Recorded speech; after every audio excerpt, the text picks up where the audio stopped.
Ride the Wave Media and novel Daybreak by Crescent Communities present the Witch Movie Project.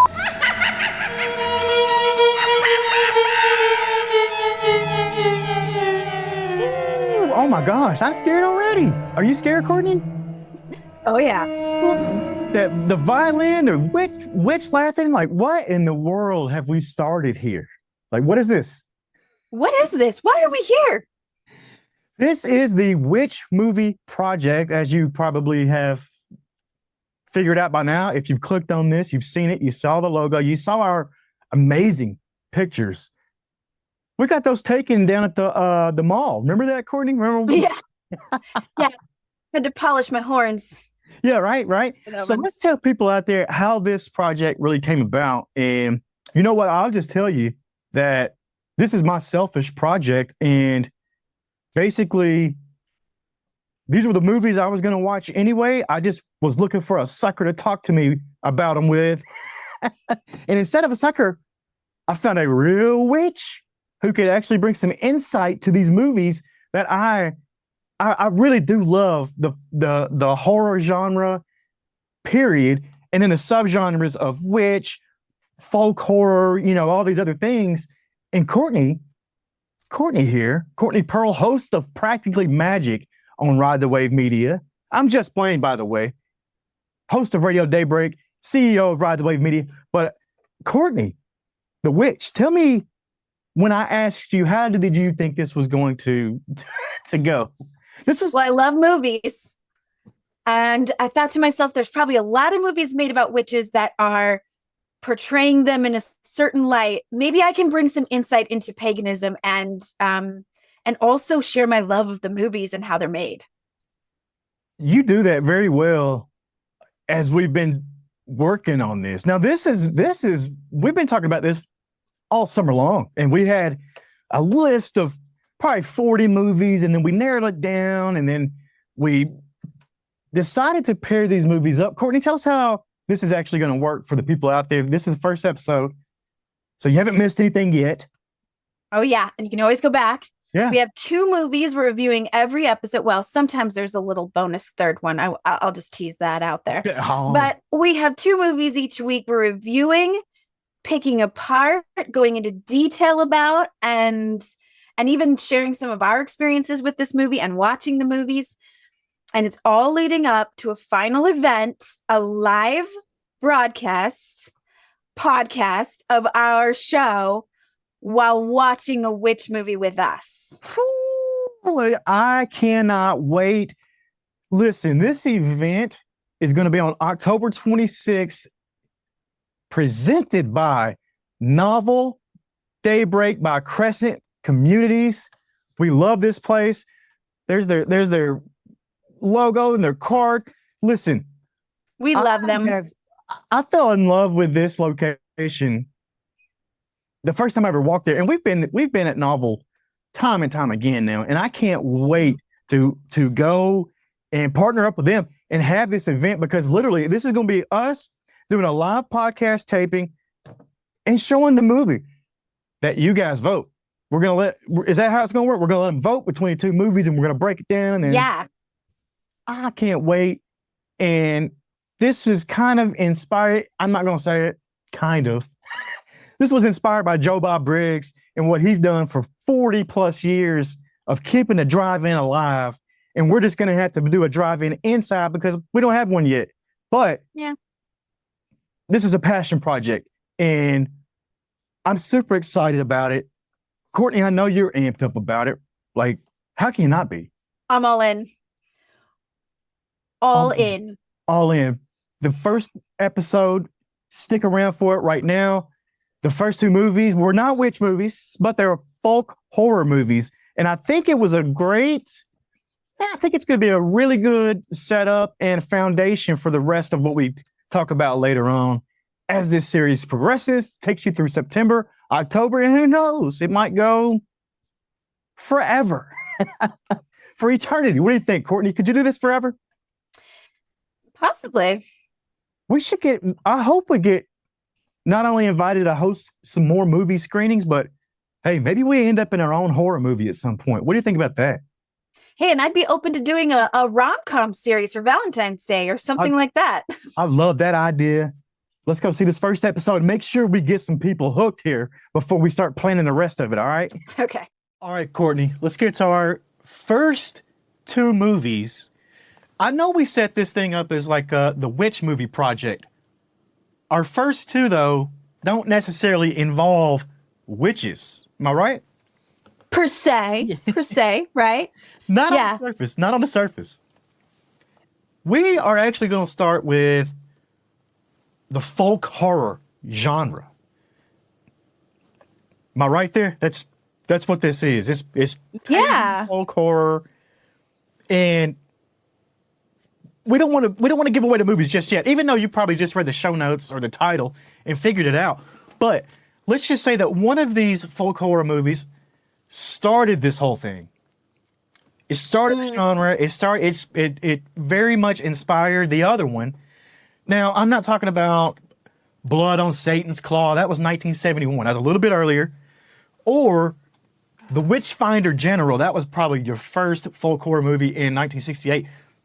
This one was a couple years later, but it really put on the map this genre. And Courtney, I brought you into this and said, hey, you got to check this movie out. I don't think you'd ever seen either one of these movies that we're going to talk about. No, and I love horror movies. I mean, I love movies. I'm a movie buff anyway. So I'm a little torn because when you look at like themes of paganism and witchcraft in horror movies, I'm torn with the idea of the propaganda against witchcraft, but also the movie is so good. Oh. So you got to love it. Now, the first movie we were talking about, we'll tell you the name in a minute. You've probably already guessed it. The next movie very much took inspiration from this movie. There's no way it didn't. I believe the directors even said that, yes, absolutely. And it's a pagan festival. Now, these two movies are disturbing. Let's just set that up. We should say that up front. This is disturbing content. So it's going to be fucked up. That's the way to put it, right, Courtney? Oh, yeah. And I even read that the studio execs wanted the makers of this movie to write a happy ending. I'm going to assume that we can spoil things. This is for an audience that watches the movie or who will watch it spoiled. Yeah. So they wanted rain, basically, to end the movie. And the creators, director, writers of the movie were like, nope. Yeah. No, we're ending it. They stood just like it is.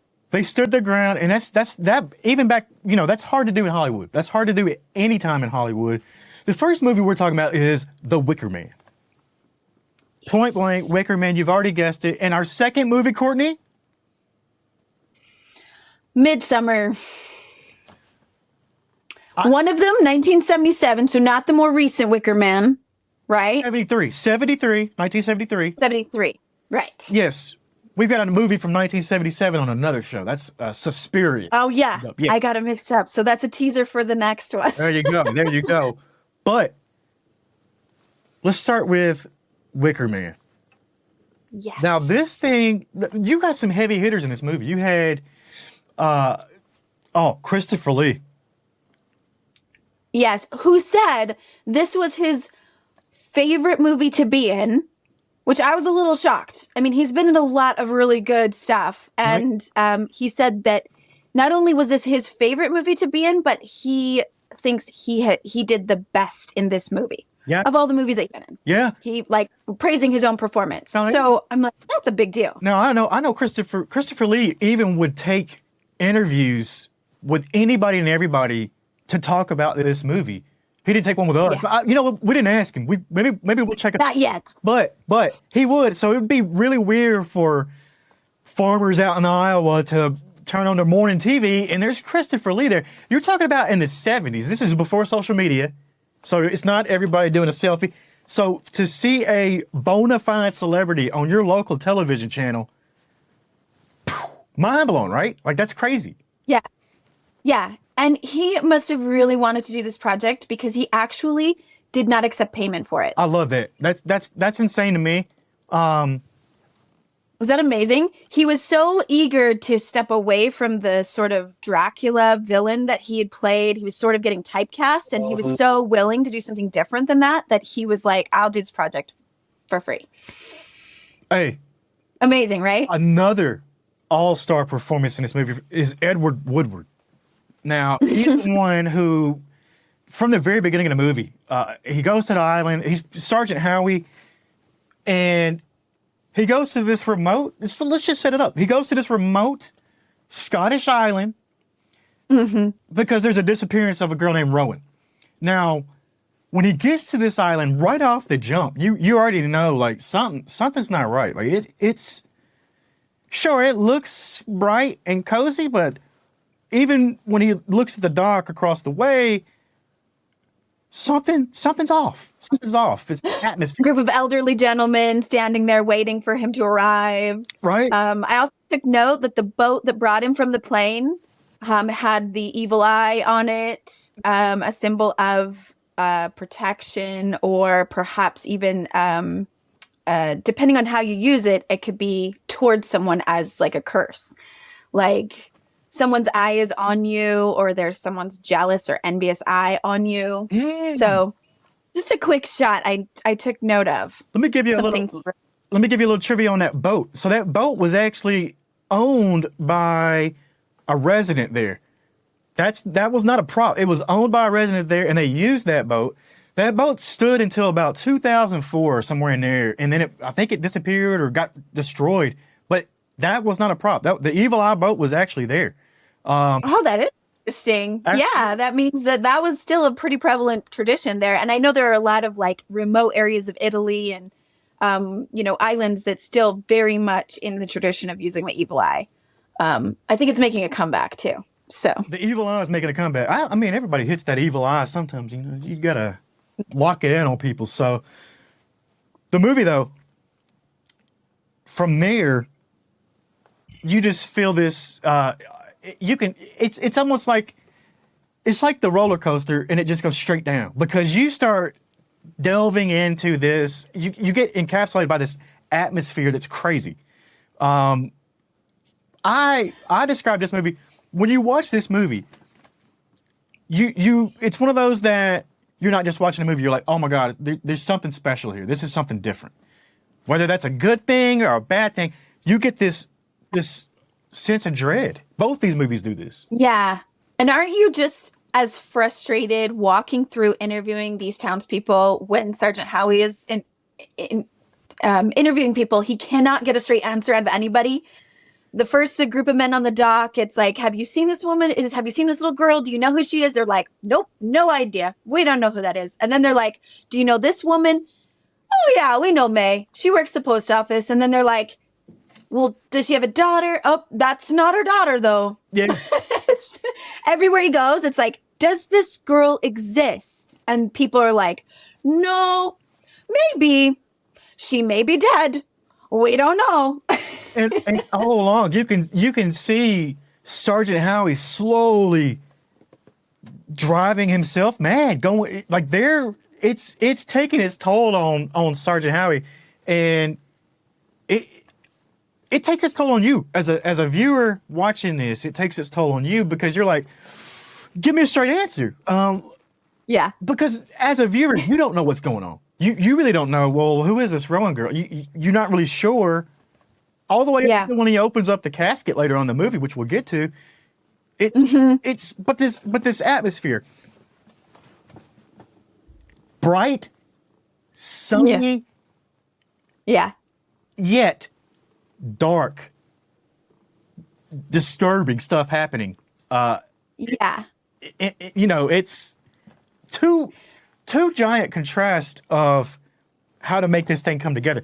It's wild how it's crazy how the director put all this together and thought this out, that I can make it this happy looking place, but there's this real dark underbelly.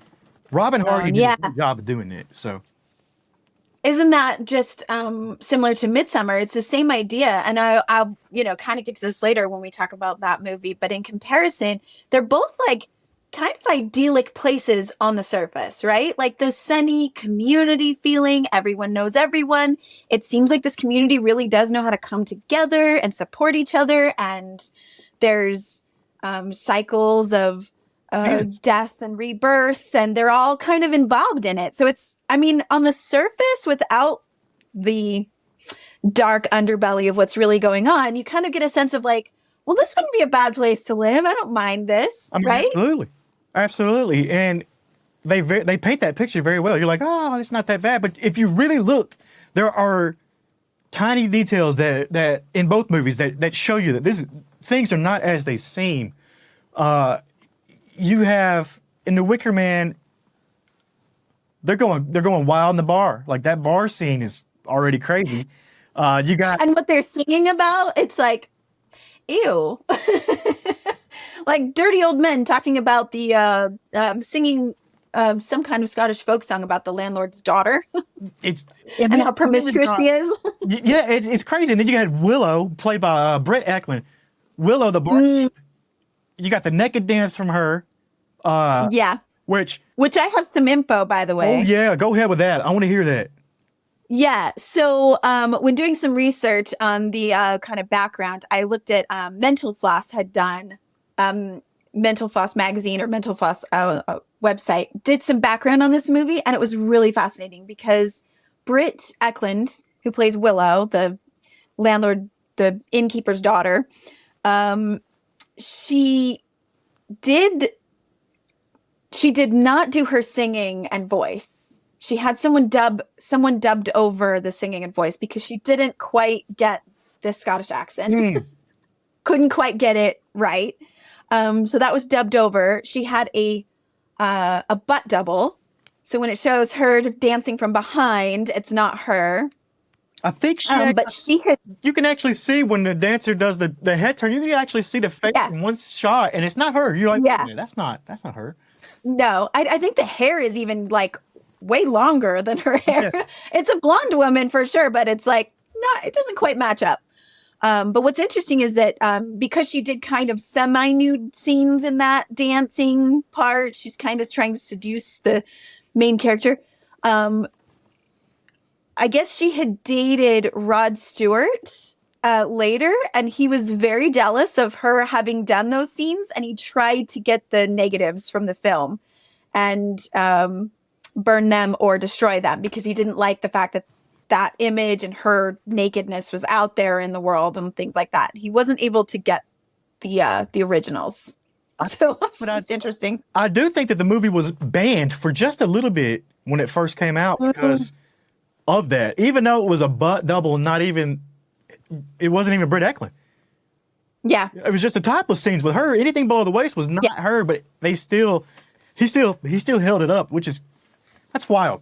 That's wild. The 70s was a different time, hey.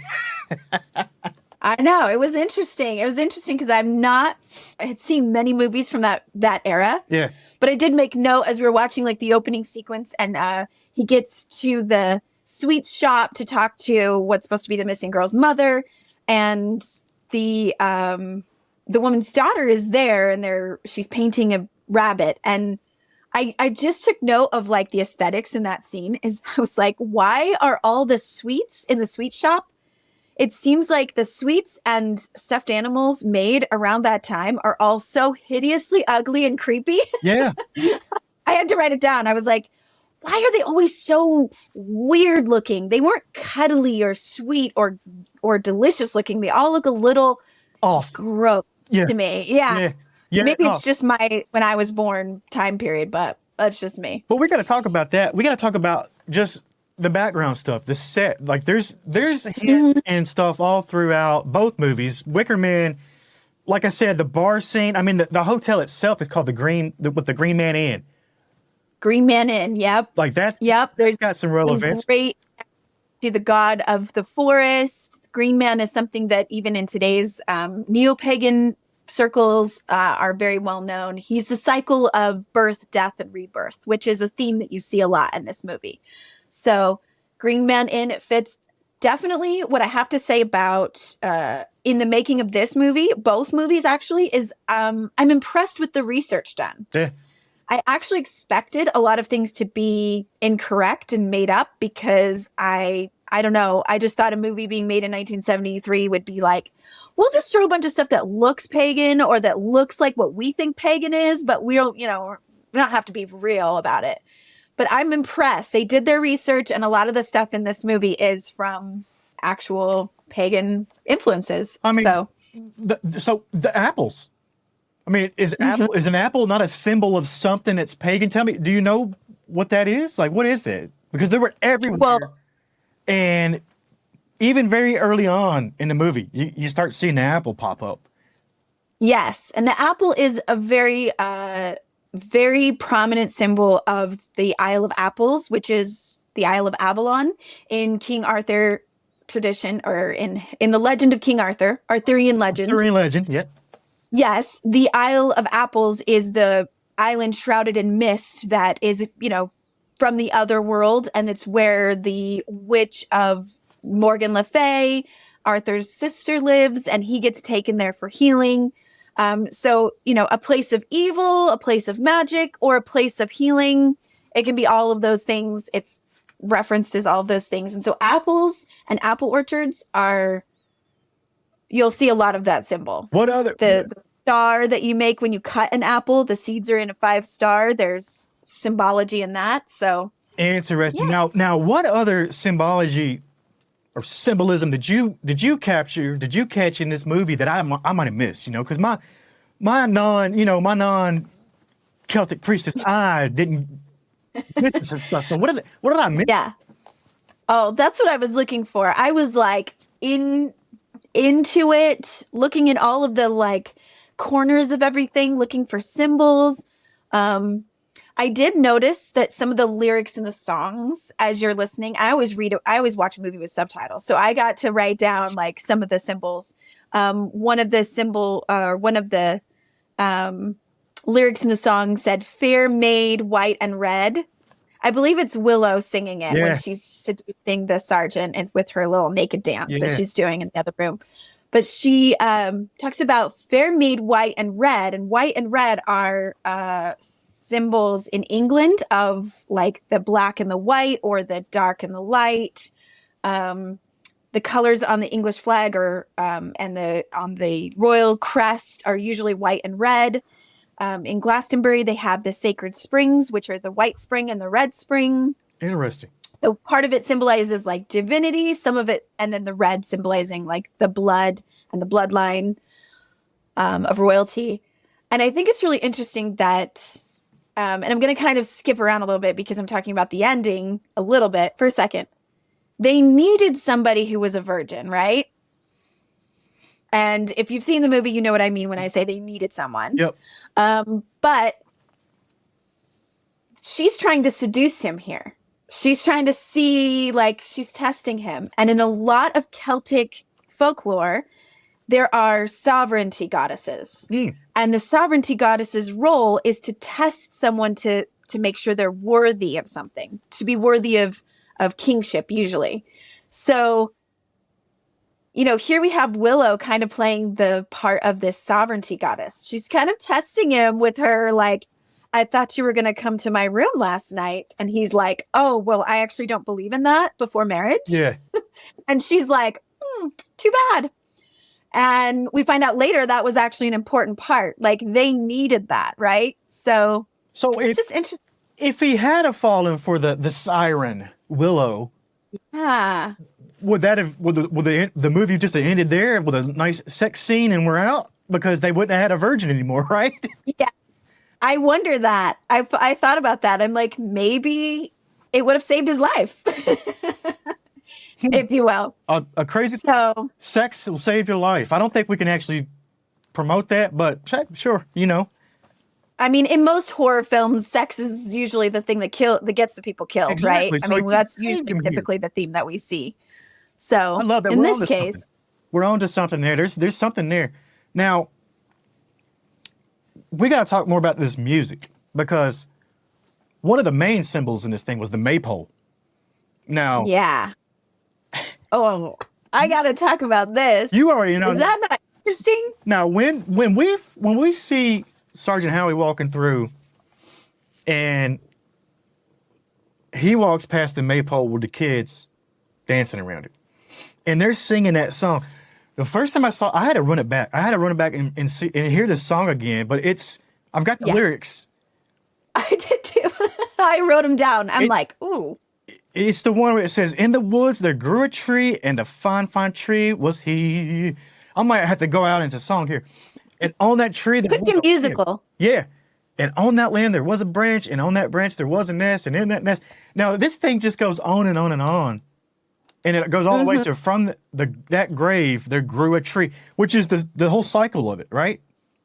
Yes. You see symbols of death and rebirth all through this movie, everywhere, including when the sergeant has a flashback of his Christian sacrament.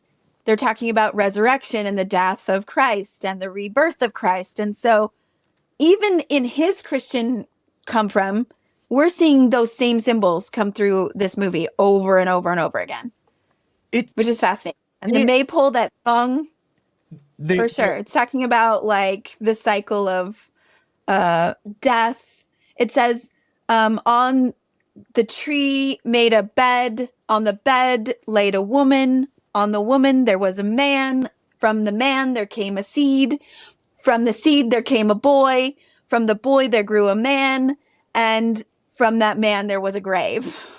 So you're like, birth and death cycles again, right? And then that's just you could loop that over and over and over. That's what it is. It was 18-year cycles or something is what they lived on. Seasons, they called it. They even say, hey, what happens at 72? Well, we're going to go. Yeah. And they don't. It's wild, though, right? Yeah. We find out what happens. Yeah. So what I thought was interesting about the maypole in this. Actually, the seasons were in Midsommar. The seasons were in Midsommar, right? The 18 years. Yeah, the seasons were Midsommar. Yeah. But same themes. The same themes are running through each movie, kind of in their different way. But I thought it was interesting that they had young boys doing the maypole.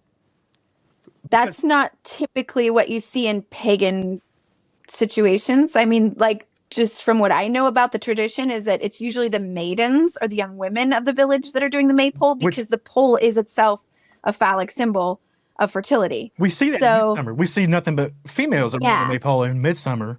So that's a great point to point out. Was there something deeper there? I was kind of wondering about that. Yeah.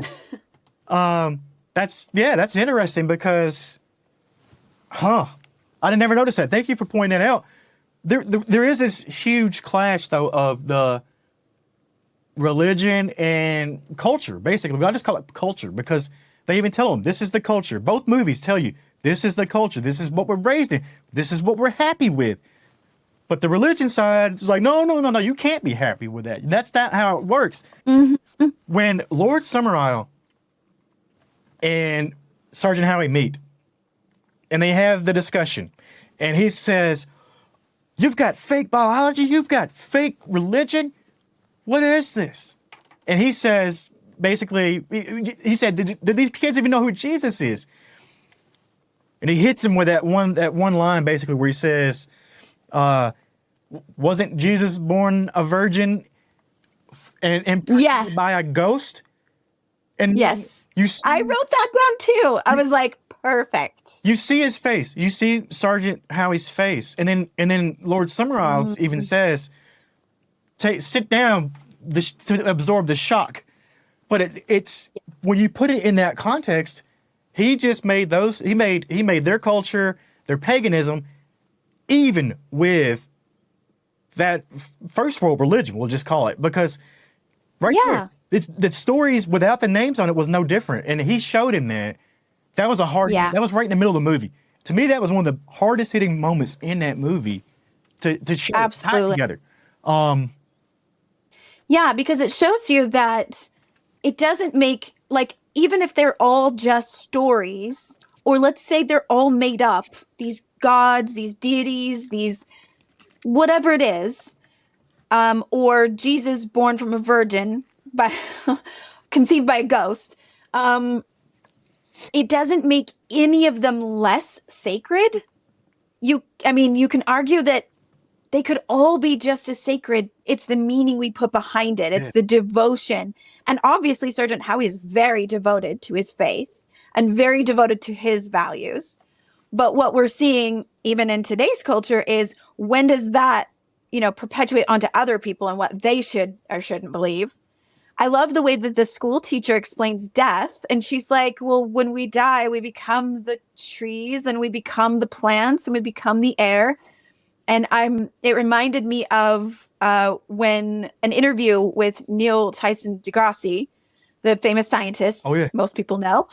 He's kind of our modern age Einstein. We all look to him for scientific expertise. And I saw an interview where they asked, so what, do you believe in life after death? What do you believe happens after we die? And he basically said almost the exact same thing this teacher just described, which is our energy gets reformatted into the earth and into the sky and into the consciousness of all beings. And like energetically, this is what we know. Scientifically, this is what we know about energy. So it's like, what's really the difference here? I mean, one comes with a story. The other is a scientific explanation. But is anyone really wrong or right? Or, yeah.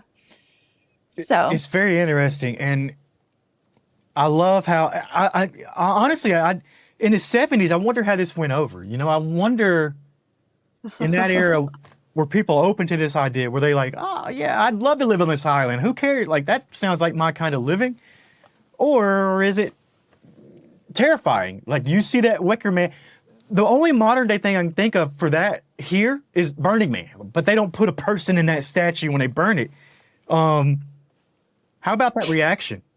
That when he walked over the hill. Yeah. Did you see that? Did you know? I noticed that too. That they did not prepare him. He had not seen, the actor had not seen the Wicker Man until they pulled him into that scene. So the reaction was perfectly genuine, right? Yeah. And also, when he got in that thing, here's a funny note. When he got in there, they actually had a goat above him, and the goat peed on him.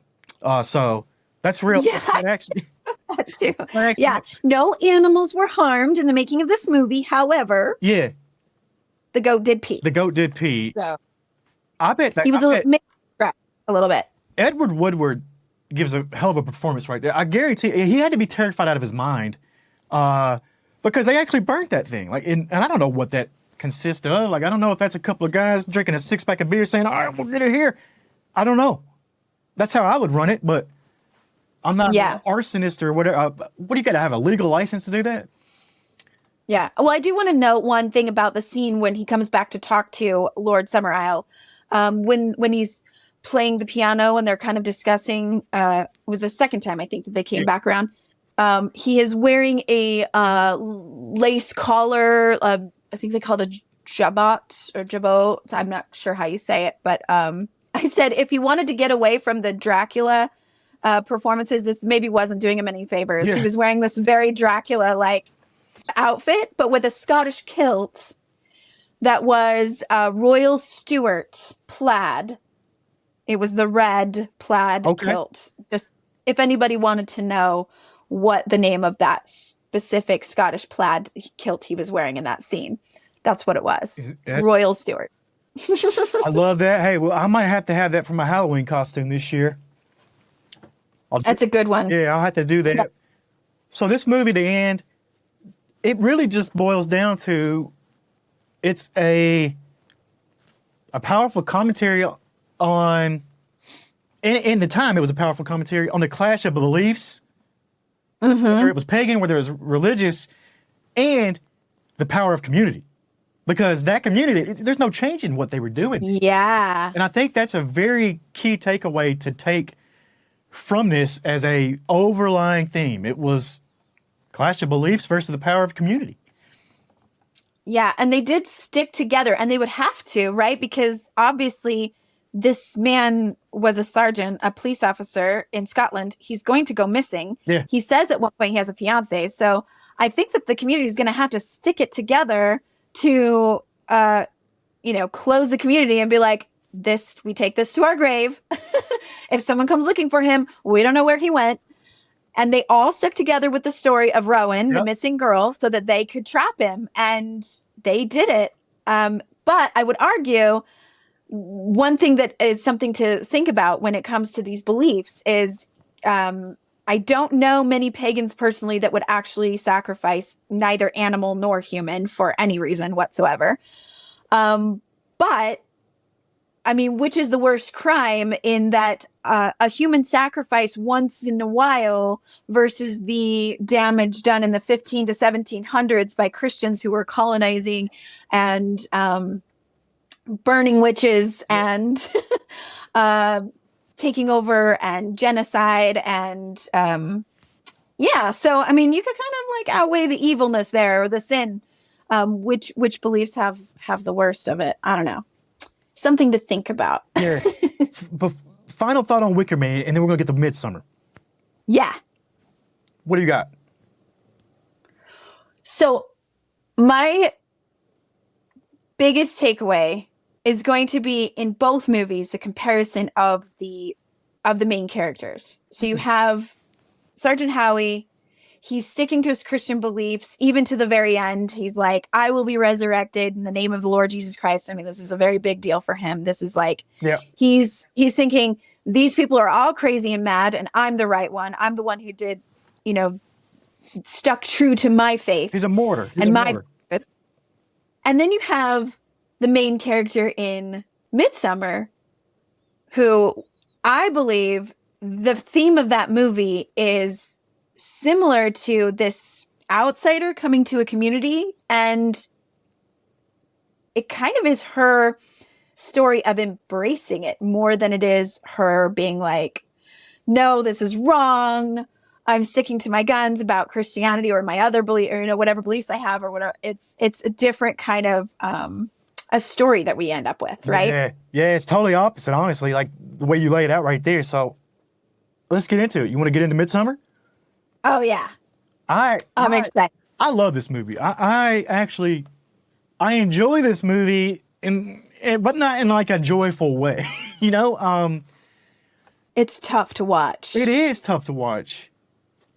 I'm gonna lay this out though a little bit different than the horror movie that it actually is. But I'm gonna also say that this is a revenge movie. This is a breakup movie. It is. If you really watch this thing in the arc that it goes, this is a breakup movie because right from the very beginning, you see that Danny's boyfriend is shitty. Like this guy's just. Yes. Thank you. Oh my gosh. And so I have to say first, when the movie starts, because if someone hasn't seen it yet, or if they're watching it like in tandem with what our comments are, pay attention to the mural in the opening sequence. And any murals like on tapestries, on the walls, they're all foreshadowing. And the mural in the opening sequence, when I paused on it and really looked at it, I was like, oh my gosh, this is the entire movie. Basically, they've laid out the entire movie. And it goes from right to left, like it goes the opposite direction.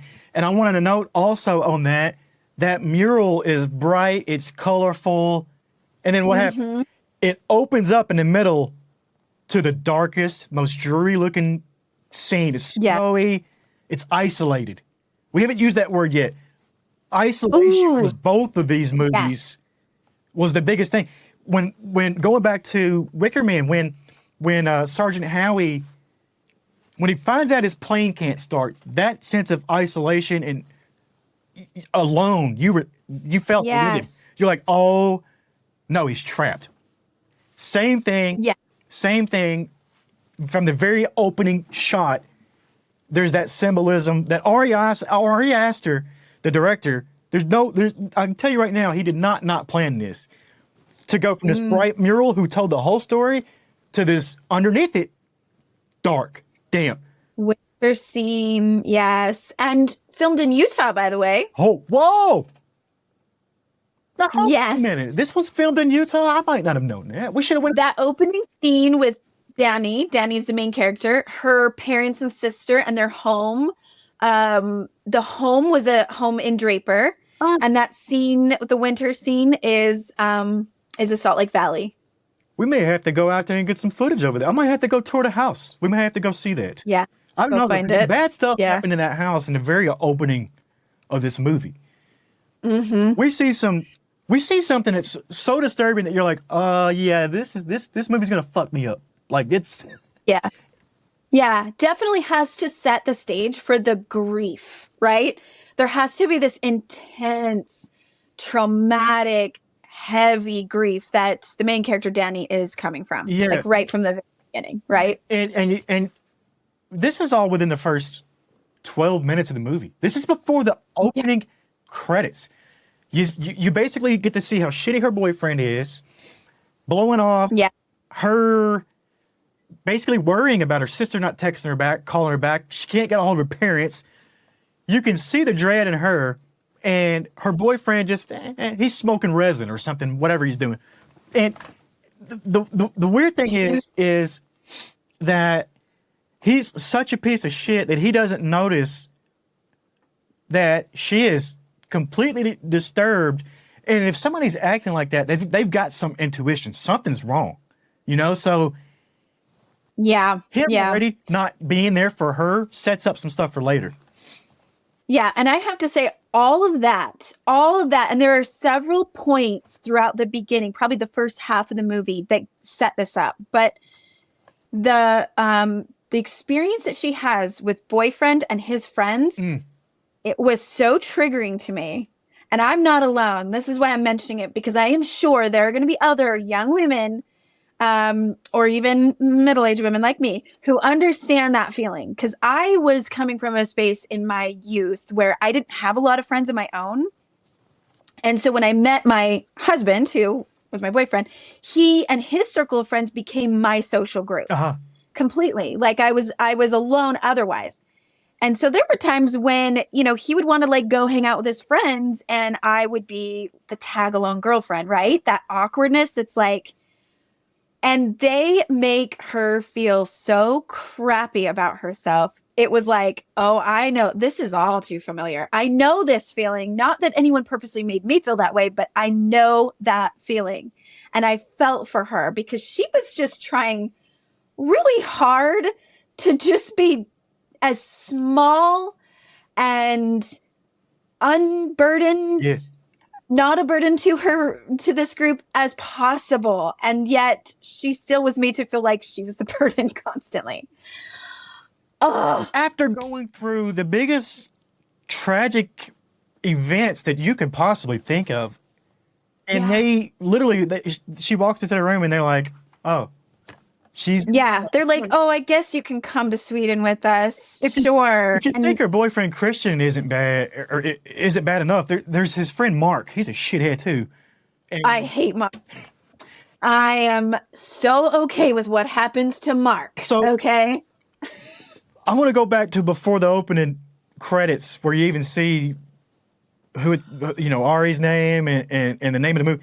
It's this awful, and they don't steer away from showing you any of this. You see the hose in the mouth of the girl, of her sister, the crying that is not edited. Florence Pugh, she played Danny. This is a performance. I don't know how she got in. Like she could have got an Oscar for this awesome performance. And I think so.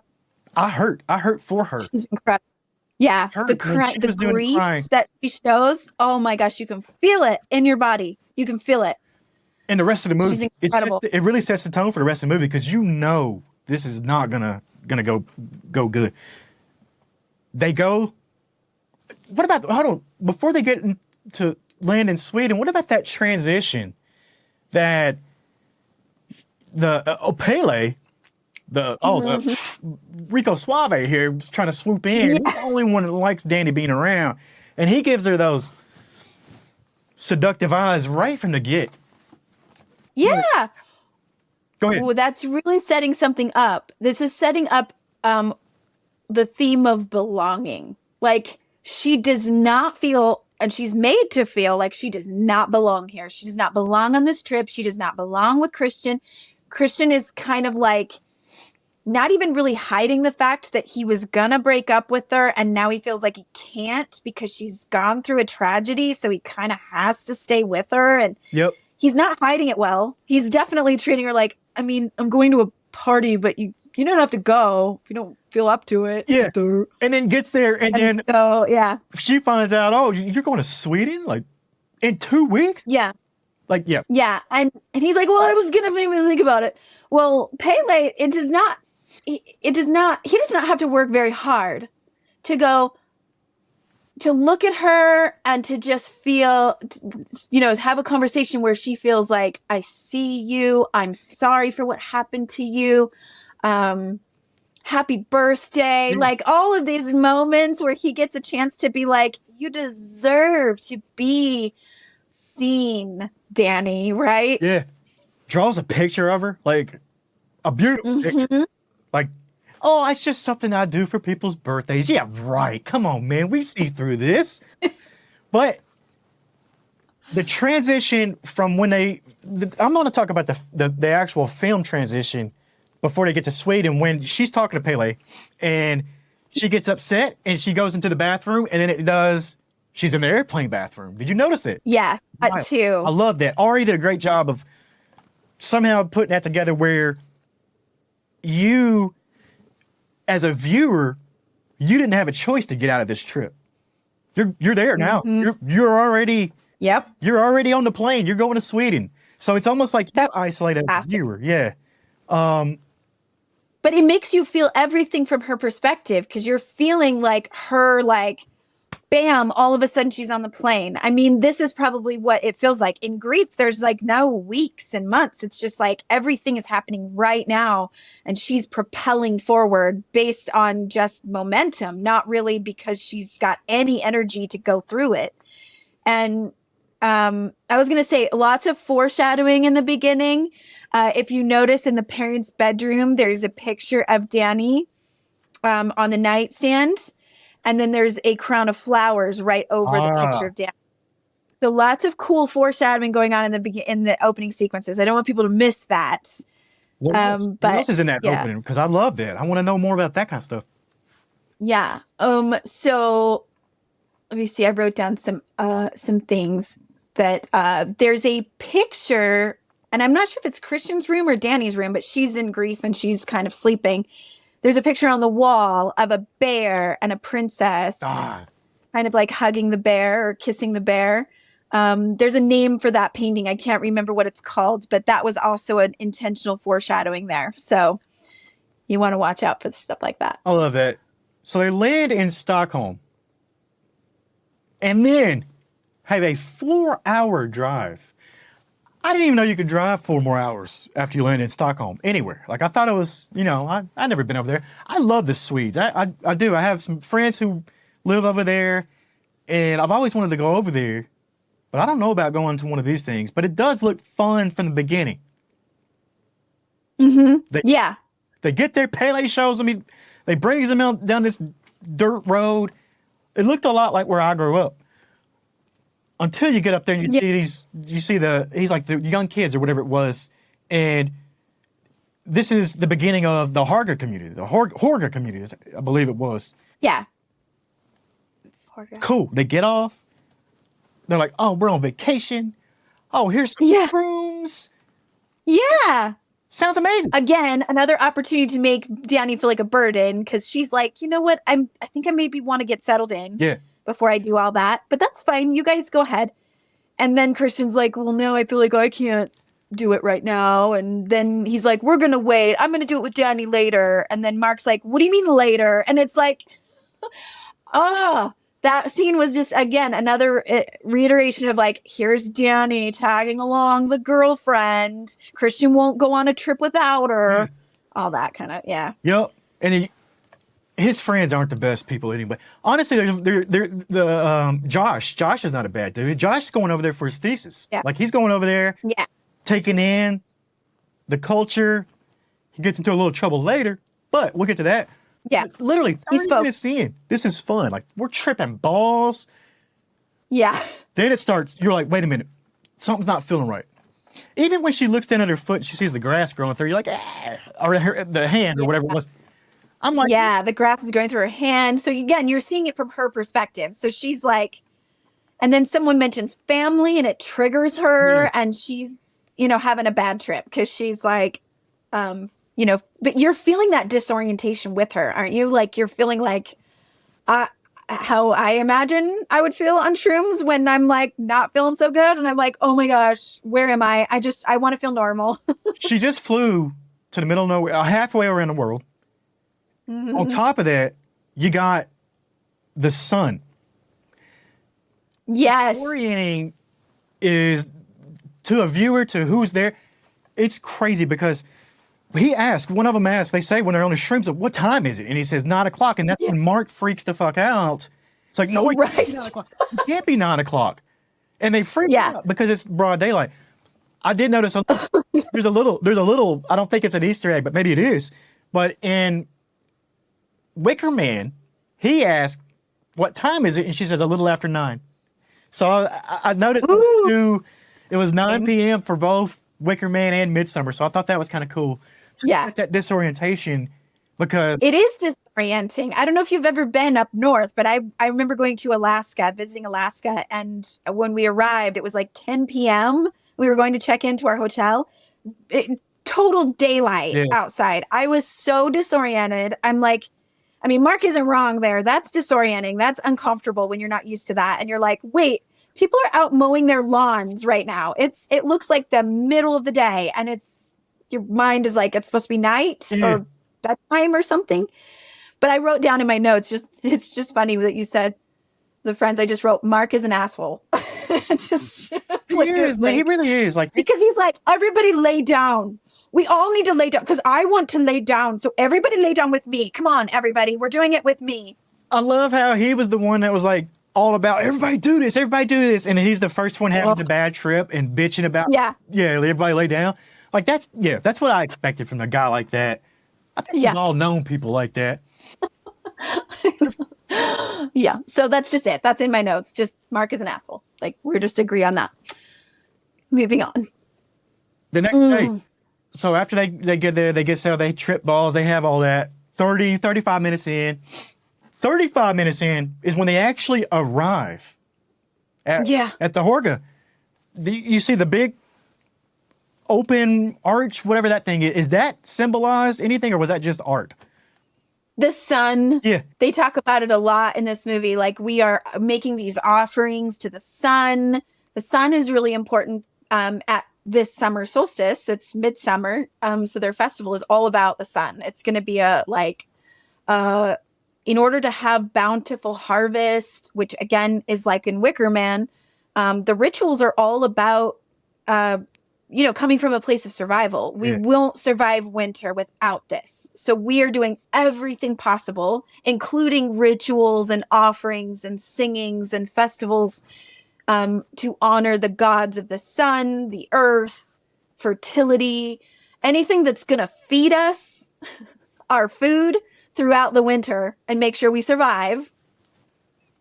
That's what it's all about. So yeah, they're doing all of the stuff. So the festivities kind of begin when they get there, and you start seeing some of that foreshadow come in.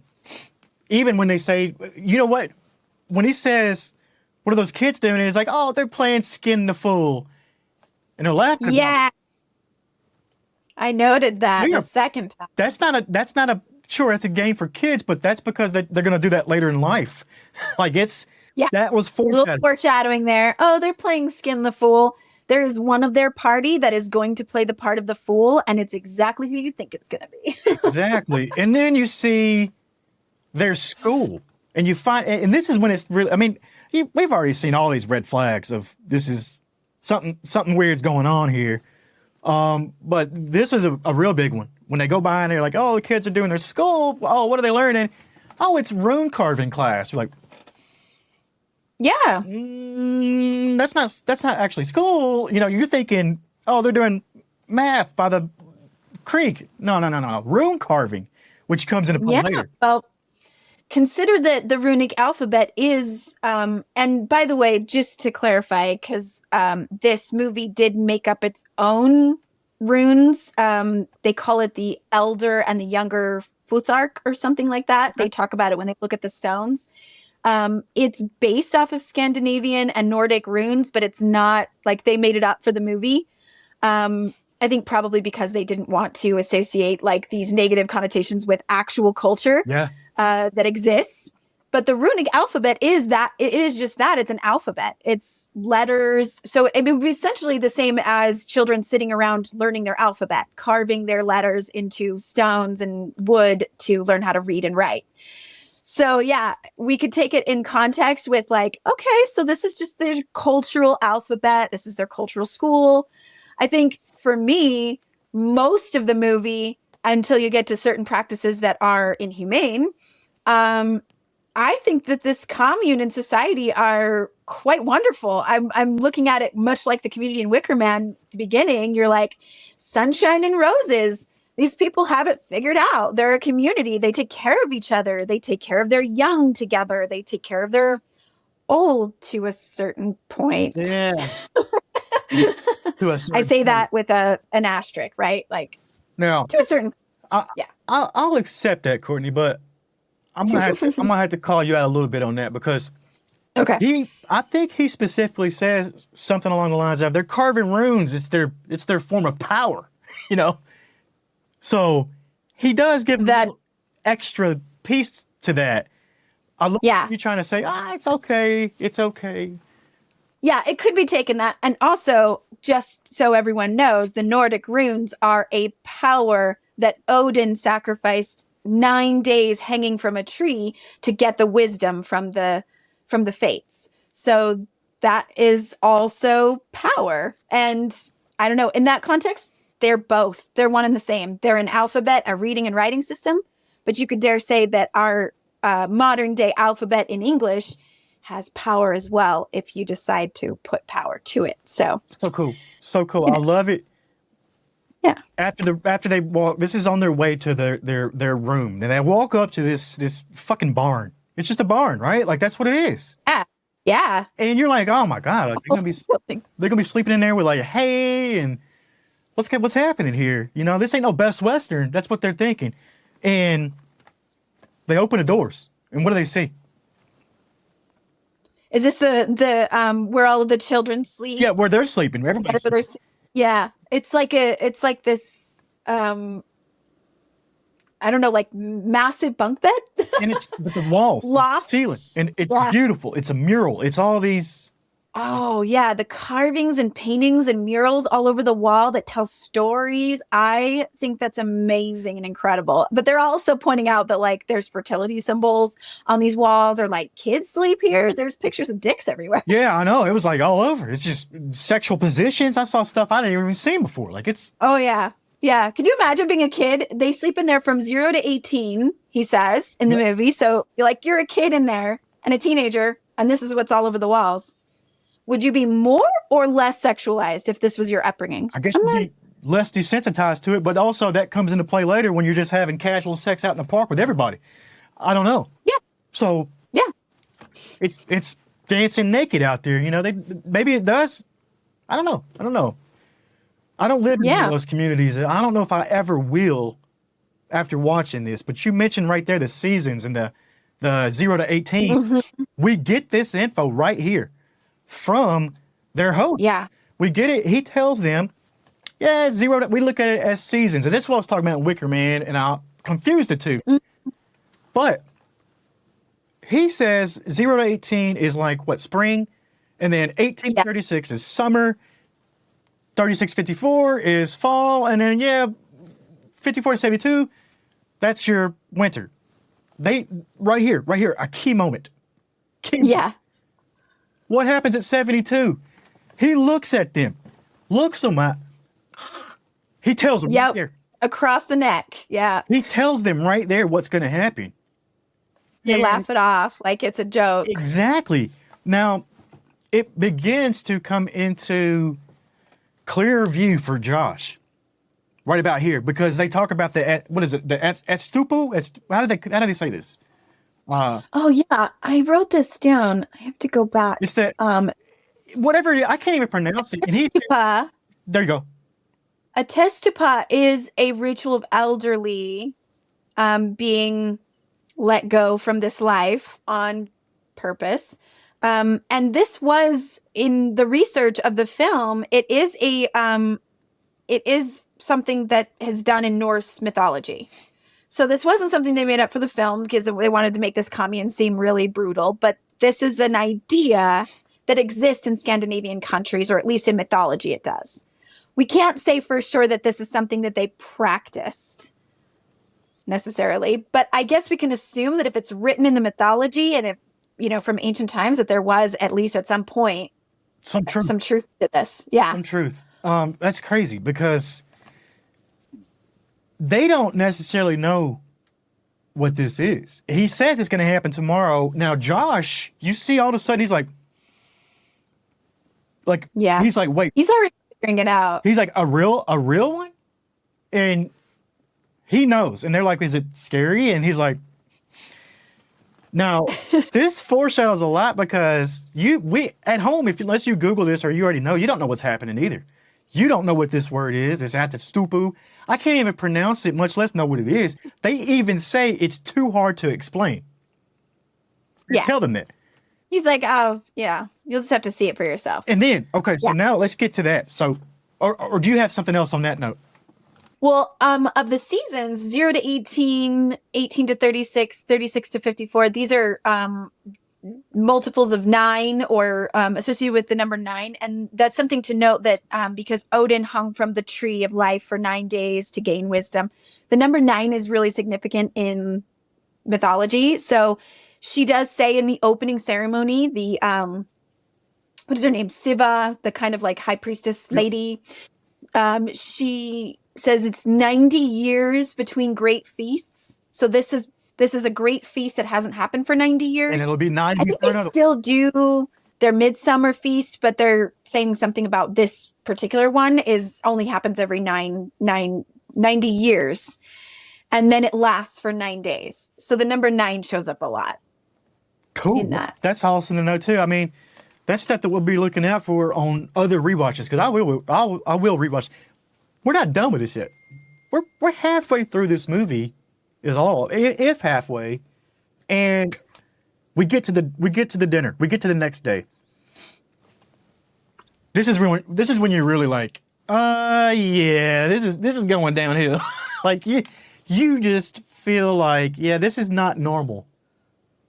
From the setup of the table, it's in the shape of a rune. Yes, it is. I wrote down the rune, actually. Did you? What? Yes, I have a card here. See? That's the rune. That's it right there. It looks like a Jesus fish. Yes, it does. If it was tilted to the side, it'd be a Jesus fish. So it's called Othilla, this particular rune in Nordic runes. And I started noticing them everywhere. I started to like pause the film and look in the background. So I was looking them up all through the movie, which is so fun and exciting to me. I'm studying the Nordic runes, but I don't know them. So this was actually kind of helpful for me to kind of look at them. But this one particularly means home.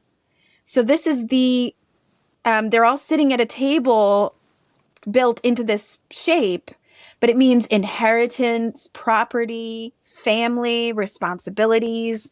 All of this are associated with this rune. So it fits perfectly. Now we still see these two old people. And I just like, okay, so watching this first time, I'm like, all right, something crazy is going to happen, something fucked up. Sure, I've seen all this before. But I'm still kind of like, is it though? Because are they like a king and queen? Because it was like royal. Yeah. They put them in the chairs, they pick them up. I want to start writing. Yeah, they don't start eating until they pick up eating, and then the rest of the table gets to eat. So that you're noticing like they're in a very honored position, right? Exactly. And even when they stand up, that's it. You're done. The dinner was over, and that's when they got the chairs. Yeah. Hey, where do I hire a crew to start carrying me around in a chair like that all the time? Because it didn't look too bad. Look looks very relaxed. I love how this scene is so stretched out because it could have been boom, boom, boom, boom, boom, jump, done.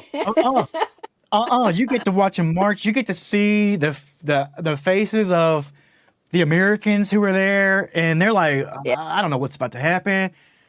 You got the other people they met, Simon and his girlfriend out in the crowd. They walk up. Yeah. There's a few more outsiders there. This is 58 minutes in. 58 minutes in, and this scene lasts for a while. Yeah. When they get up and they start chanting and throat singing, from there on, you're like, you kind of sit up. You're like, well, what the fuck's happening? They keep showing this cliff. You're like, what the fuck's happening? They zoom out when they're on that cliff. You see. Mm-hmm. You see all them stones up there. I guess those are rune stones. But what? Be like a very sacred ceremony, I imagine. In fact, they I can't remember exactly how it happens, but they wipe blood. They have a rune on their tunic, and they wipe it off with blood on the stone somehow. And then, so it's important to note that, because if you're seeing this movie again, if you've already seen it, now you're watching it again, pay very close attention to those runes. Yeah. Those runes show up later on Danny and Christian's tunics.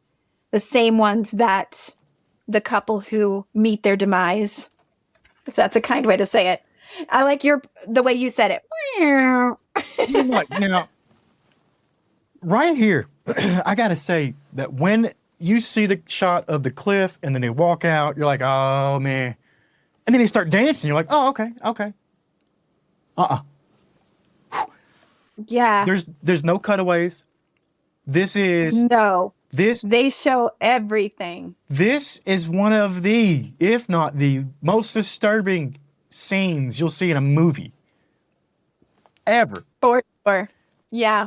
And it doesn't stop. Like it doesn't cut away, it continues. And then for several scenes later, you get to see the bodies in different, what they do with the bodies later and stuff. So it's just right there.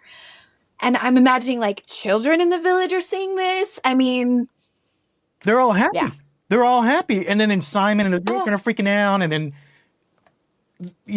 oh my gosh, he jumped, he fell, they're freaking. No, it was by design. And then you've got the head of the what's her name? Siv. You've got her calming them down, saying, hey, no, this is okay. This is okay. Yeah. And it's like, hang on, how did she just calm me down as a viewer thinking, all right, I just saw two people die. Like, literally, it's even when the guy jumps and he doesn't die and they have to bring the hammer in, I'm like, I know. I know. I remember watching it the first time being like, oh no. I'm like cringing on the couch next to my husband. We're both like, oh. You know what this scene does?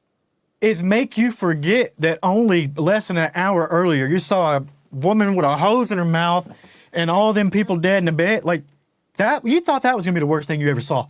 Nuh-uh. This is awful. This rattled me for a while. Go. Sorry, have a little friend peeking in on us to talk about the horrific scene of this movie. Man. So after this, you're like, all right, well, I don't know what's going to happen from now on, but, it ain't going to be good. Like, yeah, and you're right. They have to calm us down, just like they have to calm Danny and Simon and, they have to calm the foreign people down because the movie is not over. And I remember thinking, well, that would be all I'd have to do all I'd have to see to be like, I'm out of here. Get me out of here as fast as you can get me out of here. But they have to somehow keep these characters. So, the director, the writer, the script, they knew what they were doing because they're like, okay, we can't alienate the audience yet.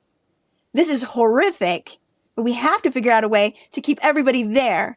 And then having Christian and Josh writing a thesis about this community was another good way to do that, because it was like, well, now they're interested.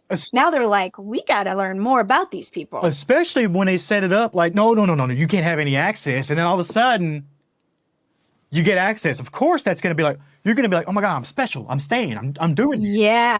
Because it was so cut off at first, and then they got the permission. And that's got to give you some sort of, I don't want to say ego or something, but yeah, you're not going anywhere. Yeah. Things start getting a little weird because Simon left. And you're like, wait a minute. Now, I don't know about this. We see him later. Yes. Yeah.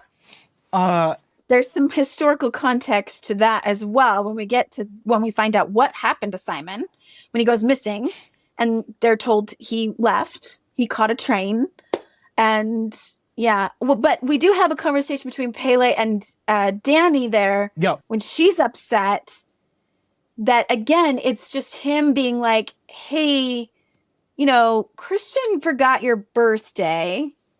Like, you deserve, he tells her, this, when my parents died, this became my family. Yeah. This is my family. This is a community that makes me feel held. And you deserve that, Danny. You deserve to feel held. And I have some theories about her growing up in her family. She probably she wasn't allowed to have space or be held at all in her family. If her sister had mental health struggles, she says she was bipolar, always in a crisis. I mean, how does that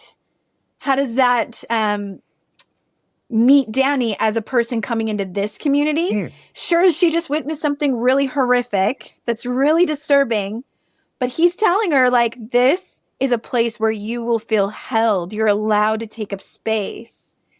And that's really significant. I think that's really significant to point out that Danny's going to go through a sort of transformation here where she's like, I'm not allowed to speak. I'm not allowed to need things. I'm not allowed to, especially with the way Christian's friends have treated her thus far, but how she grew up in her family possibly is like, I'm not allowed to take up space. I'm not allowed to have needs. Right. So that's important to note. So she went from being unwanted, isolated, undrafted to a team. It was like, oh, these people they want me. You find out how much they want her later, not long from here. But before we get to that, there's the book, the Ruby Radar. I don't know. Yeah, your guess is as good as mine. Yeah. But this book's made up, right? This is not a real book. Yeah. Ancient wisdom about emotional states of mind, and the elders translate it. This is where you get into some of the more inhumane practices, not just the cliff jumping ritual for those that meet 72, but the purposeful inbreeding so that they have an oracle of an unclouded mind to be able to make these books for them. And there's part of me that goes, well, there is something to be said for people who have an unclouded mind, probably are more connected to source and divine inspiration. There's part of me that agrees with that, but purposely inbreeding so that you can get people who will be able to do that. Yeah. Feel icky. I'm like, So they got the disabled people, basically. They got the inbred disabled to be the oracles and paint the pictures and write the runes. And you see Josh and I guess, what is he? The keeper, something. You see him. They're going through the book together, and it's... Yeah, he's giving him access to learn about it, but he's like, you can't take pictures of it, and you have to keep our names out of your thesis, right? Like, be respectful, dude. But I'm 99% sure that they knew Josh was going to come back in there. They knew that was going to happen because they set it up for that. They were tempting him. They tempted him big time. It was another one of those. It was a different type of seduction. He was looking to be seduced by info. He wanted that. He wanted to know what was in that book. Yeah. There's 19 versions. Oh. Yeah. Interesting. Yeah, Josh was seduced by information. Mark was seduced by idiocy. Drugs, I'm not sure. whatever else, a good time or whatever. Yeah. Right. Oh, yeah. Good point. And then you have Christian, who was seduced literally to become a foreign seed to implant into their community. Danny was seduced to become a part of this community, to belong a part of this community. Yeah. Christian is a big part of this. I mean, even when you have, we'll get to it, but there's love runes that they slip under the bed. Before that, though, the end of Mark, we got Mark peeing on the tree. This is when, in this movie, these people, the Horga people are calm, polite, nice. Yeah. He pisses on that tree, the Rotvalta tree, and he pees on that, and you finally see the villagers freak out. Now, yeah, for sure, that one guy who was like swearing at him in Swedish, he's screaming at him. He's like, "What an idiot! How could you do this? You peed on our sacred tree." This tree that represents their ancestors, and you can see them take the ashes from the couple that met their demise, and they sprinkle it onto the roots of the tree. in the background. So In the background, you can see in the background yeah. before, and then the camera pans. You can actually see Mark walk off towards that tree before he does it, and then they go. It's a beautifully shot. Yeah. Interaction. It's almost like there's a stage play going on. They had to set that up nicely. And it's that moment, though, to me, you're like, all right, well, I've already seen these people kill people happily. What's going to happen when they're pissed off? Like, that's what my mind went to. It's like, yeah, this ain't going to go good for Mark. And yeah. Well, he's been branded the fool. So we all know what happens to the fool from the children's game in the beginning. This is what he's gonna get. He gets his. He gets skinned, and someone wears his skin as a mask later. Not long after. Yeah, I had to, on the second time, I had to pause it and like really pay attention, because the first time I remember watching it, I was like, "Wait, what just happened?" Like when Josh gets caught trying to take pictures of their sacred book, and there's Mark that's not Mark. Yeah. I was really confused. The first time I saw it, I was like, wait, what's happening? Who is that? Is that Mark, or is that somebody else pretending to be Mark? Yep. So the second time really clarified some things for me, because I was like, oh, I get it. I see what's happening. Wore his skin like a mask. Like, it was not pretty at all. You get to that dinner after Mark pees on the tree. You got to another dinner, and it just feels awful. It feels, they put this meat tart in front of them. Yeah. You already kind of sense, you're like, wait a minute, Simon's missing. And his fiance, Connie, you find she goes missing. You find a pube in the food, a hair. Yes, which was foreshadowed by the tapestry earlier. If you watched that tapestry and what happens, it's the love rune under the bed, and then the pubic hair in the meat pie, and it tells the whole story of how they are wrapping Christian, right? It does, and it's just, it's all there for you to see what's really happening and what's going to happen. It's the foreshadowing is incredible. Yeah. This is definitely a movie you got to watch twice. You have to, at least. And we're actually, if you think it's not, we're building to a climactic end.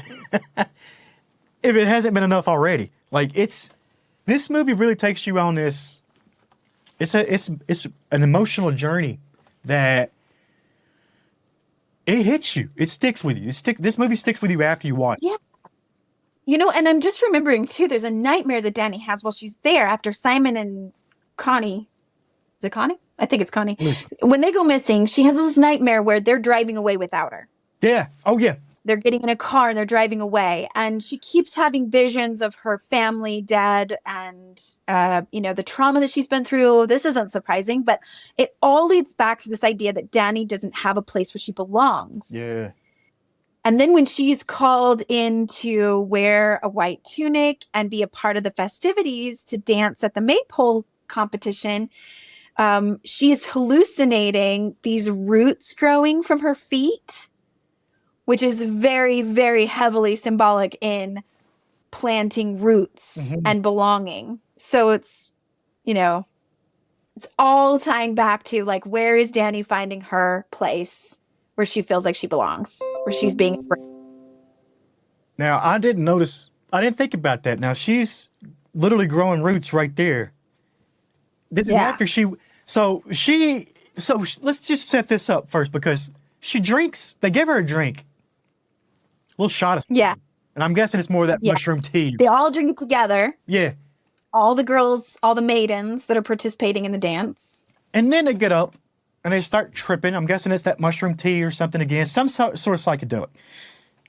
Bunch of girls are in a pole dancing over and over and over. And the way you win is to be the last one standing.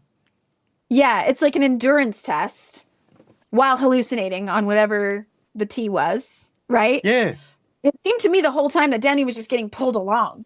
Like, I don't know if she really would have won, but it seemed like they were just like pulling her along and they're like, just keep going, just keep going. So, do you think they let her win? I think it's possible. I think that they were all along kind of trying to recruit her, right? Like, they picked her out. And by the way, it is also important to note that the costume designer, I didn't write down her name, but the costume designer in this movie, she purposely put Dani in very heavy, baggy, ill-fitting clothes for the beginning of the movie. So all up until she goes into wearing the white tunic that they all wear, when that fits her perfectly and looks good on her and makes her feel like she belongs. This was all on purpose. So that's something to note, too. Andrea Flesh is the one who did the costume design for... Andrea Flesh did Florence's costume design for that. And I did not notice that, but I will really look at that again, because I love when people put that much detail, that much effort, that much work into making us have a conversation like this about it. Like, it's there. It's there for a reason. Brilliant. They didn't accidentally do it. We didn't even mention that this is an A24 movie. We should have known from the beginning, if you watch an A24 movie, you're about to get something different. You're about to get an experience. I love that company. You don't get the happy endings.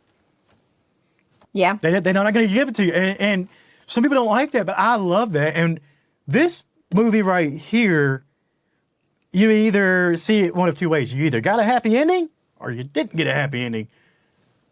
I got a happy ending. Hey, happy ending for who is what I ask. Now, Dani definitely got a happy ending. And this is what goes back to what I said, the genre of the movie could be a revenge, a breakup movie, because the very last scene, she gives you that little smile.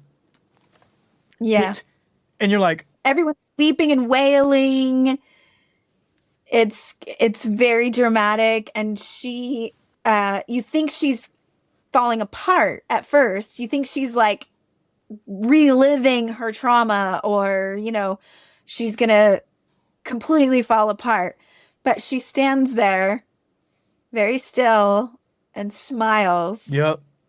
Looking amazing. The first time I watched it, I was like, what is she going to do? Is she going to leave? Is she going to go home? Is she going to, I was like dying to know the rest. And then the movie ended and I was like, what? Yep. Like I said, you don't get those happy endings, but you got an open-ended ending there. I don't think she left that island. There's no way. There's no way she ever left. I mean, she's at home now. She went through the deepest, darkest shit she can, and now she's a queen. Yeah. She got to sacrifice someone who had been hurting her the entire time. Piece of shit. She saw him cheating on her. Yeah. And she had a choice. She could have sacrificed the villager that was chosen. Yep. And they gave her, as the May Queen, it was her right to choose who would be the last of the 9. Yeah. By the way. Yeah. The number 9. 9 sacrifices for the feast. And she, they don't show her choosing, but you see that Christian is the one who gets prepared for the sacrifice. I think all the way until you see him, you're like, there's no way she's picking him. There's no way she's gonna pick him. And then you're like, huh, maybe she should. Maybe like after person he's been. It's like her final stand. Like there's no going back after this, right? Like for her to be able to go, yep, this is my community. This is where I belong. I wanted to point out too, on her tunic, her rune, move it up, which was the old lady's rune, is this one. And it is the rune, to the translation for it is wagon. So it's about travel. She does ride in a wagon, by the way. But the spiritual meaning of it is destiny.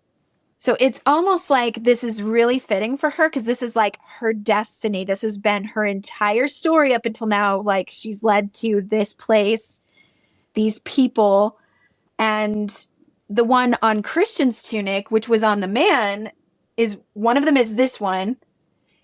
And it's Taiwa's. It's the translation is authority, justice, righteousness is the spiritual meaning. I feel like this is like really pointing to, I don't know if this was all intentional, but I had to go look this up just to see like what connections are there. But I feel like it's so fitting that his tunic would have something about justice and righteousness on it and authority. Please. Right? Like he's a piece. He's a piece. That's all you can say. And I hate to say he got what's coming to him, but I mean, honestly, they kind of did. Like I mean. It lets it open for interpretation in that there's not anything that's completely wrong or completely right. Yeah. And like I said at the end of Wicker Man, it's like, well, okay, obviously this is very inhumane to sacrifice a human being and even the animals to make sure that their crops grow better next year. But then considering all of the damage that has been done in the Christian God's name, I don't know, you can kind of argue it either way. The friend that pulls her into the dance is wearing this on her tunic. Okay. This is Kenaz, and its translation is the torch. And its meaning is enlightenment, knowledge, a new outlook. Okay. This is the one pulling her into the dance and dancing with her next to her. It. So very cool. You know, I would love to ask the director if that was intentional, but for me, it doesn't matter. I think it's really cool anyway. Super cool. I'm glad that you caught a lot of stuff that I didn't. And these two movies, though, like I said at the beginning, one was the beginning of this, and then one is basically, to me, was a new version. It was like, let's get some folk horror. I know there's been a lot between Wicker Man and Midsommar. There's tons of folk horror movies, but these two stand out to me. What's your final thought on Midsommar? Probably even more so than Wicker Man, although I think it's a theme in both. Midsommar having that lore of intense support and community, that's really significant to me. Yeah. I mean, whether you call it evil and like all the things that they did evil, this community obviously has some twisted ideas about death and murder. But the lore of the community is pretty.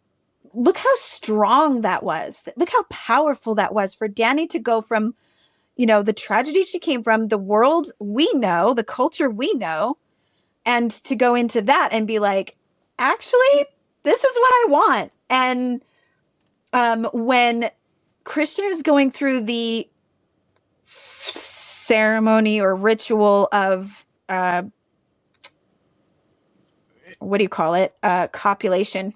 Impregnating. When he's going through impregnating the young maiden that's lured him, right? And he may have been drugged during all that, probably. But when he's going through that, there's a room full of women, almost as if they're going through the sexual experience as well. All of them are going through it together. These older women, all of them were probably crone age, if you're kind of looking at it in that sense. They're mothers or crones. And they're all going through it with this maiden who's getting impregnated, which I know he had a moment where he was like, this is weird. Yeah. What's going on? But in the meantime, while that's happening, Danny, who sees what he's doing and is going through, again, another moment of extreme grief, she goes into the other barn and she's wailing in grief, which we've seen her do before earlier in the movie. She did that isolated and alone, and now she's doing it with a group of maidens around her. They're all holding her, and they're not just like going through it. They're not just like, shush, shush, they're there. They're wailing with her. They join her in grief. I think that's really significant. That to me is kind of the epitome of the entire movie. This is about a girl who is looking for belonging. She's looking to be held. She's looking for a space where she takes up space and is allowed to take up space. And yeah, you can put it all with all the horror and gross and, entertainment that goes along with it. But to me, that is the central theme of this movie. I love that. I think what I got to do now is, since you're the expert on this kind of stuff, out of both of these movies, is this real? Is this happening somewhere? Did this stuff happen? Like what's the real context here? Do you think this is kind of stuff? Because if you go to Sweden Midsommar right now, it's not this. And I know for a fact that the Swedes laugh at this movie.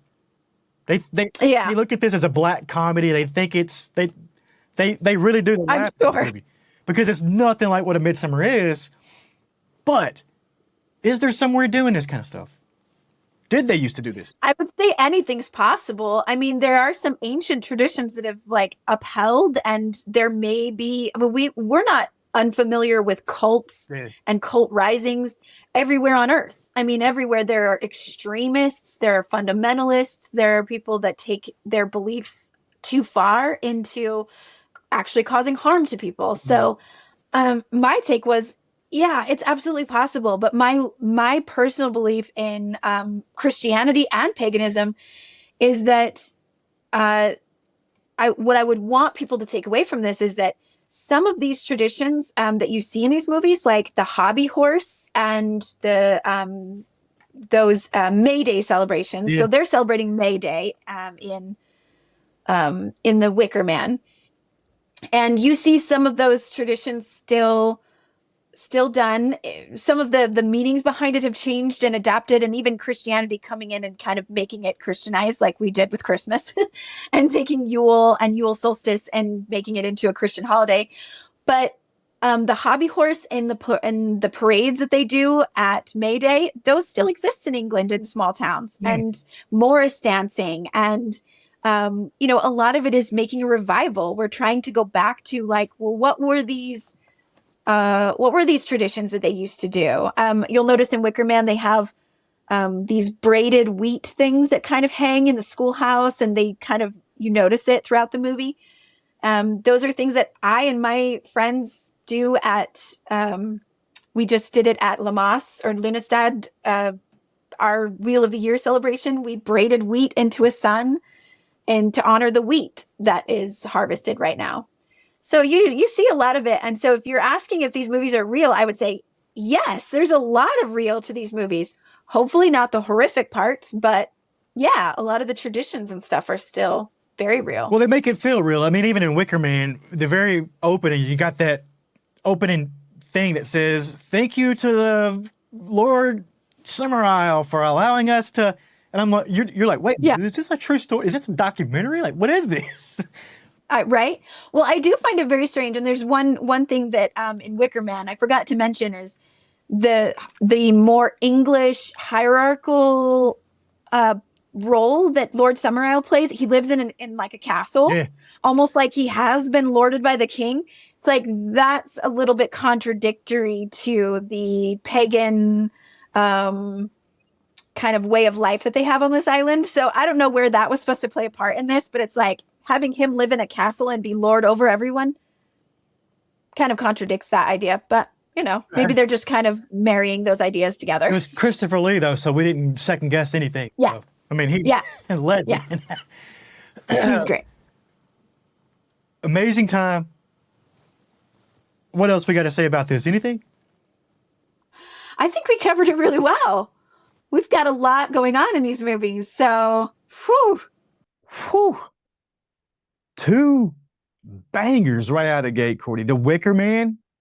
Mm-hmm. Yeah, it's on my screen right now, and there's a trailer playing for it because I had the IMDb up and all that, and it was when he was in the man and burning up. Like, yeah, the internets were listening to you. In Midsommar, just as disturbing. Like, there's nothing else to say. We said it all. Now we picked these movies apart pretty well. We went right down through each and every infamous scene. I had a lot of fun. First of all, and I can't wait to see what else comes in this Witch Movie Project series. And I really can't wait for October 26th at Novel Daybreak by Crescent Communities. They are proud to present the Witch Movie Project live podcast taping and movie screening. This is where the people at home can vote on a movie. So today, for instance, you would vote between The Wicker Man and Midsommar. Which one do you like? Where do we vote? Where are they voting at, Courtney? You can contact us on either of our social medias. So if you come to mine, Prism Healing, I have Instagram at Prism_healing, and on my Facebook, Courtney Pearls Prism Healing. So you can direct message me your vote, or on Ride the Wave Media. That's right, at Ride the Wave Media across the board. Instagram, TikTok, Facebook, Twitter /X, I think, is at RTW Podcast. And then you got the YouTube channel. That's where you can see our beautiful faces. I don't know about ours. At least one of us. We won't pick who. But it's at Ride the Wave Media. Right, yeah. At Ride the Wave Media Podcast on YouTube. We also got to thank our sponsors, Novel Daybreak by Crescent Communities, and also Stacy Milhorn at Pure Sweat and Float, South Jordan. Love you. Yeah. Thank you so much for everything. We'll see you guys next week.